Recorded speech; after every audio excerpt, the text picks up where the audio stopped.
touch with Minister Farrakhan and everybody put their differences aside and come at building the nation that he has already started building. And everything that keep us dichotomized and separated from each other should all be pushed out the door, and everybody come as an individual with your own attribute and coming there knowing that your objectiveness on this planet is to return all the melanated, all the people on earth. We're not going to invite the Caucasian people because we know they ain't going to come. We're not begging them to be a part of what's necessary for us to pick ourselves up. And at the same time, we're not picking ourselves up to attack them. We're picking ourselves up to eradicate or have a retroaction to the attack that they put on us. They broke us and crippled us. So we have to return to self, because there is nothing of self involved with them, because they don't even have knowledge of themselves. So they can't give us knowledge of ourselves. The only thing we're going to get from them is a motherfucking bus ride into those damn concentration camps. Spiritual leader of the Muslims. Although you have said that the white race is doomed and that they are a race of devils, do you make any distinction? Are there any good white people? For example, suppose I were to ask you who you think is the best white man. Is there any such thing? I'll let the Bible answer that. He says no, not one. Now, if I have understood your teachings correctly, you teach that all of the members of Islam are God, and that one among you is supreme, and that one is Allah.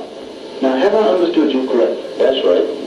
Now, you have on the other hand said that Allah has taught you that the devil is the white man, that the white man is a doomed race. Yes. Am I correct there? Yes. Now you have said, sir, that between now and approximately 1970, there should come a reawakening Resurrection of the American Negro, and that the extended time for the white man may well run out, and that will come and in terms of a war between God and the devil.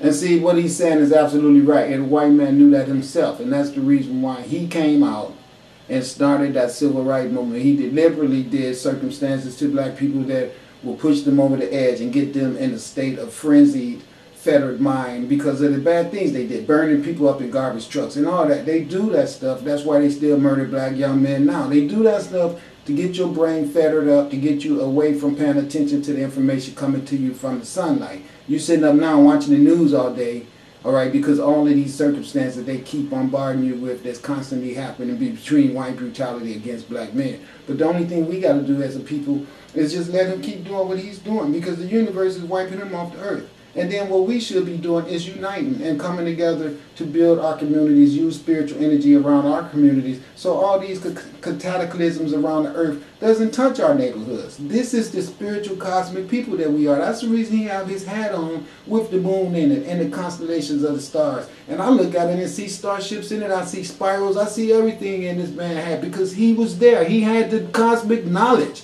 You know what I'm saying? And I know for a fact that he's right now up in the ships that I see in my camera. I know that because he talks to me, and I know that. So see, you guys don't understand what we're dealing with here. We're dealing with the true dynamics of what Elijah Muhammad was saying to everyone. The fate of America is prophecy. The white man had no choice but to die off the earth because he was only here for a moment to teach us all a lesson.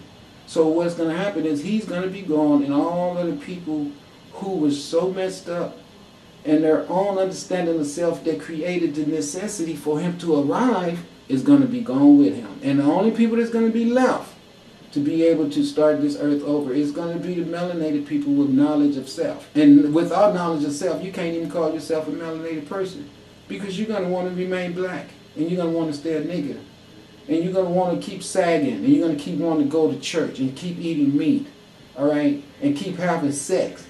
And all this materialism, that's going to prove that you didn't want to be a Muslim. That's what it's going to prove. It's going to prove that you didn't want to return to knowledge of self. It's going to prove that you was real happy being white man's tool.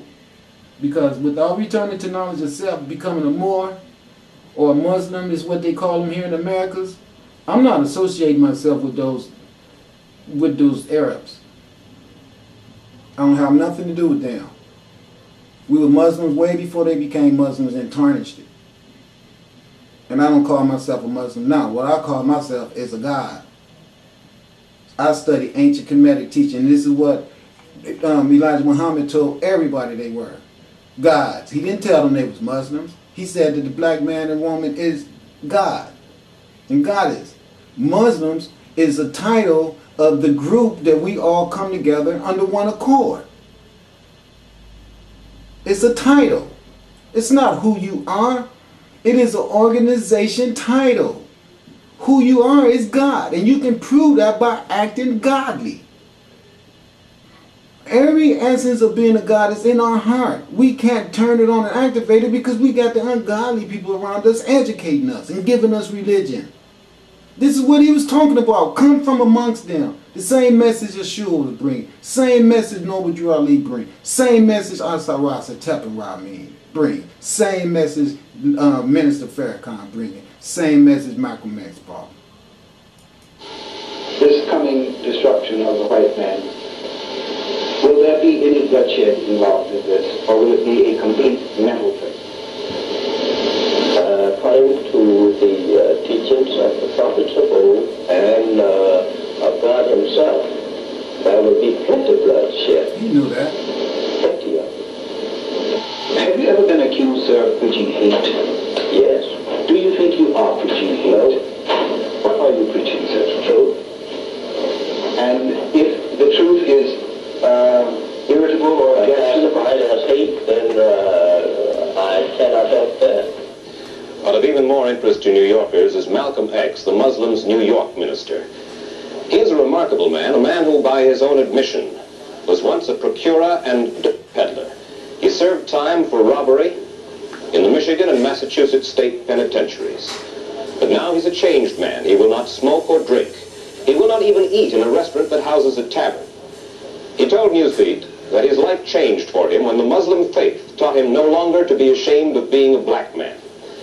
Reporter Louis Lomax asked Minister Malcolm X to further explain the Muslim teachings of Elijah Muhammad.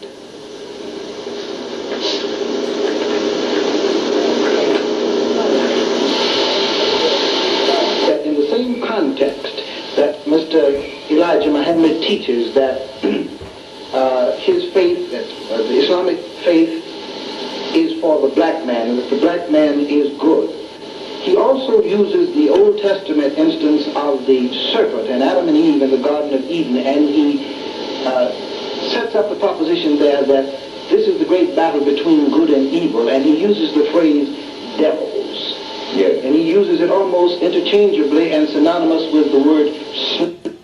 Now what does he mean there? Well, number one, he teaches us that that never was a real serpent.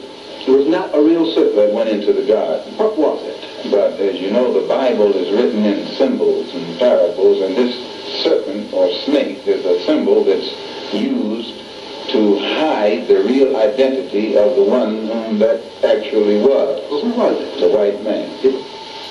Now let me help him with that, because I'm going to tell you I feel the same way. Because this is how sneaky the white man is. He put his own white woman in the garden with him and made her be the wrongdoer. Now feel this. First of all, he tells you this lie that God made him first and put him in the garden with all the animals and everything. So here he is, Mr. Perfect White Man, because I didn't even have to give you a woman. I just gave you yourself. And so he's walking around in the garden with all the animals. So all the animals are there in a pair, man and woman. So he see the horse sticking it to his girl.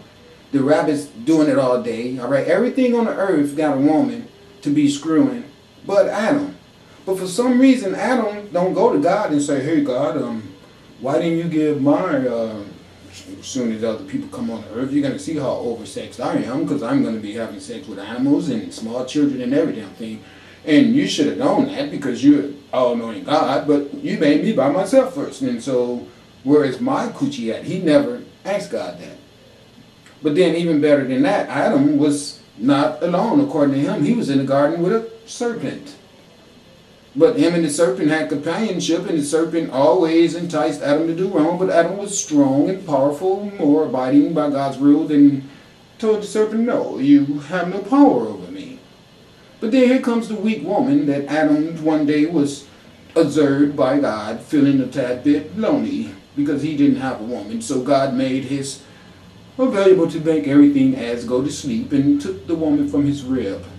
Now, in true reality, we know that the rib cage of the woman is her womb where the babies are housed at, up in her area that's designated for her to give birth. That's where her stomach pops out at, because the baby is encased inside of her rib cage. They steal that and they plagiarize this and say God took the woman from Adam's rib, as if to say Adam was pregnant. But they don't tell you that way. They sneak it on you. Took his rib and fashioned a woman from it. So for some reason, the woman who ended up later down the line birthing everybody on the earth was just thought of second-handedly. God wasn't really sure whether or not he wanted to make her.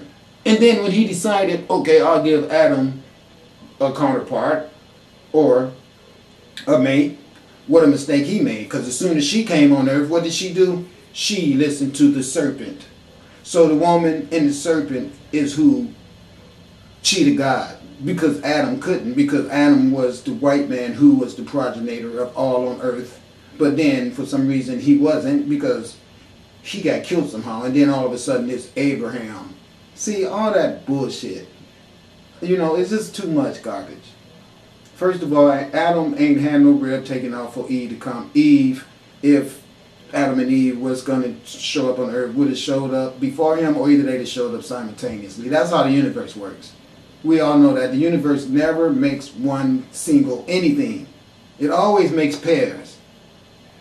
So the serpent is the serpent power energy of us ancient Kemetic people. That is the real way to work the world work, because I'm using electricity to burn everything up, and the serpent power energy is the energy of knowledge that comes from the sun, plus the spiritual essence of it all that is permeated between all interactions on the earth at all times. Which means that if you have a house and you're harboring drugs in it, the spirit knows, because the spirit is inside of you, and it knows you hid those drugs there. And the spirit is also the knowledge that was given to man to make electricity. So spirit induces and conduces all interactions on the earth. That's where I come in.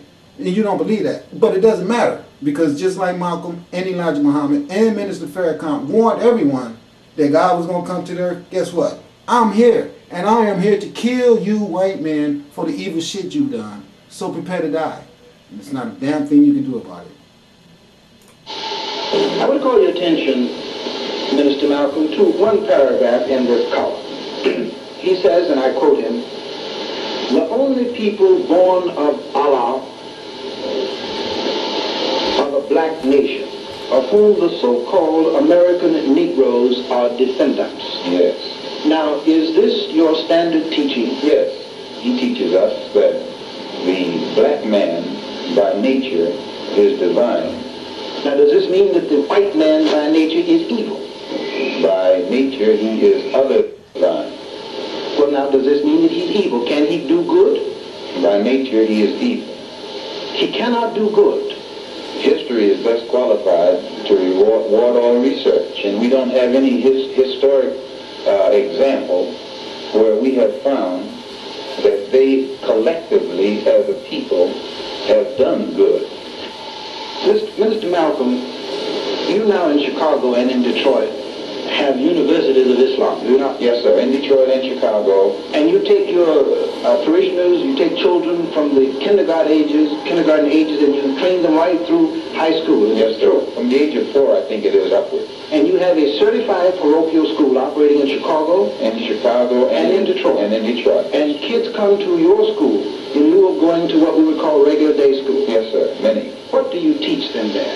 We teach them the same things that they would be taught ordinarily in school, minus the little black Sambo story and things that were taught to you and me when we were coming up to breed that inferiority complex. That's right. Do you teach them what you just said to me, that the white